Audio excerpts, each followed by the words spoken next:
Do you need clothing? Sure, everyone does. It's a human necessity. But the question is, do you need Quacks clothing? That's right, boys and girls. Quacks merch is officially out, as well as a 500 subscriber limited edition tee. There are two Quacks logo designs, one for t-shirts and one for sweatshirts, as well as a limited edition t-shirt that will only be out for a few weeks. So if you're interested in purchasing some of these fine products, the link will be in the bio below. Without further ado, let's get into this video. What is up, guys? Quacks is back here with another absolute banger. And so before we get into things, I apologize. I've been uploading to my schedule that I tried to upkeep for a little bit there. I had some schoolwork that I needed to get done due to the end of the year, so I was working on that. But today we're going to be doing something a little different. We're actually going to be doing a little bit of a story time, and this one's quite interesting, and there's a good chance by putting up this video I'm going to get the FBI knocking on my door, the Secret Service, because this is how I accidentally made a bomb. So this story starts off probably about 2 years ago, sometimes in like 7th, maybe 8th grade. And so basically, me and my friends like to do this thing where we would go into the woods and we would build these bases out of like sticks and string and like duct tape out in the woods, and we just kind of like hang out there. So this one particular night, we all decided to go out there. We're gonna use the names Quacks for me, Cabbage for the second, and Pyro for the third. And so we all decided to go out there, and me and Cabbage and Pyro all decided that we're going to basically stay out there pretty late, probably, you know, maybe like 8, 9 o'clock, maybe 10. And so we're all chilling out there, and so we end up starting this fire, and, you know, we're keeping this fire going. And what we like to do out there is we'd often play airsoft, and I'm not sure if you know anything about airsoft, but there's these canisters called CO2 cans, and what they actually are is they're canisters of super pressurized carbon, and they're used to propel bullets. But if they're put in heat, they kind of they explode like really big.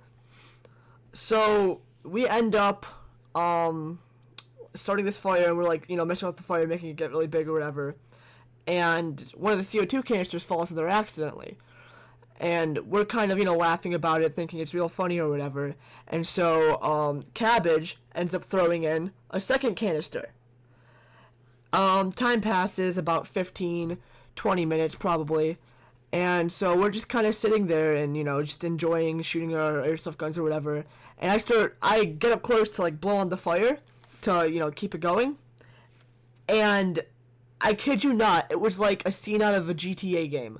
Or not a GTA, Call of Duty game, where you literally hear a loud bang, your ears go deaf, there is a white flash of light, and you can't see anything, and I just felt warmth. Not even warmth, just like heat all over my face from like the ashes and embers that got scattered everywhere. And so we, you know, come back to our senses. We realize what the fuck just happened. I mean, we saw off a bomb. It was big, like it was really loud, to the point where I couldn't hear on my left ear for multiple days on end. And so, as soon as this happens, we all freak out. I mean, obviously, because we're in the middle of the woods next to a huge residential area, and we set off a super loud explosion. So, we end up just taking everything, we pack up real quick, we get on our bikes, we just rush home. And, like, we're sitting there the entire time, just, like, on our Snapchat group chat, just, like, what you know, just talk about what happened, and, like, what we're gonna do. And so, eventually, we all kind of make this agreement to meet back up at Mr. Pyro's house, roughly around 12 like, you know, midnight, like 12 p.m. And so we all get over there, and it's raining, it's dark, it looks like a horror movie, and we decide that we're gonna go back there, like in the woods, midnight, mind you, with a flashlight, and we're gonna try to see if we can find the canister to, like, you know, hide the evidence and such. So we go, and we end up not being able to find it, and so we go home for the day. So the next morning, we get up bright and early, and we're just biking out there as fast as we can to see if we can find this canister. And we had this tarp set up as like a teepee kind of, and we look like by the tarp, and there is a burnt hole perfectly singed through the exact shape of a CO2 canister. Like, I'm talking, if any of us were there, we would have died. Like, we would have died. It went right through the tarp, like, perfect outline, just clean. And so we end up finding this CO2 canister, and, we bring it home, and, it's fine, it's safe. I still have the CO2 canister to this day.